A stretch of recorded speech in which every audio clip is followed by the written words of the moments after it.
વલસાડ ઉમરગામ તાલુકાના સરીગામ બોનપાડા ગામના 5 લોકો શેરડીથી પરત ફરી રહ્યા હતા ત્યારે નાસિક જિલ્લાના સપ્તશૃંગી નજીક તેમની ઇકો કાર ગંભીર અકસ્માતનો ભોગ બની હતી।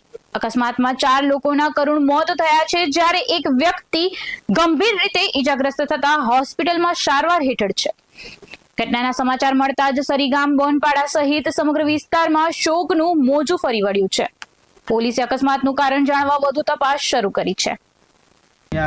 સરીગામ બોનપાડામાં દુઃખદ ઘટના જે થઈ છે એવામાં અહીંયા અંબુભાઈ છગનભાઈ વડવી એમનું રોડ અકસ્માતમાં મૃત્યુ થયેલ છે અને એ કંઈ શેરડી કે સેલવાસવાળાને ભાડું લઈને શેરડીથી દર્શન કરીને સપ્તશૃંગી આવતા હતા અને રસ્તામાં એમનું એક્સિડન્ટમાં મૃત્યુ થયું છે। હવે એમના ઘરની વાત કરીએ તો આ અંબુભાઈને ત્યાં 2 ભાઈ અને 1 બેન, બેનના લગ્ન થઈ ગયા અને ભાઈ બી બીજા ઘરમાં અલગ નોખો રહી છે અને આ એને મા અને બાપ જે સગનભાઈ છે ને એનું આ ઘરે કોઈ સહારો કોઈ રહ્યો જ નહીં, એક જ હતો અંબુભાઈ અને એ ટ્રાવેલિંગ્સનું કામ કરતો અને રોજીરોટી મેળવીને એમના ઘરનું ભરણ પોષણ ચલાવતો હતો।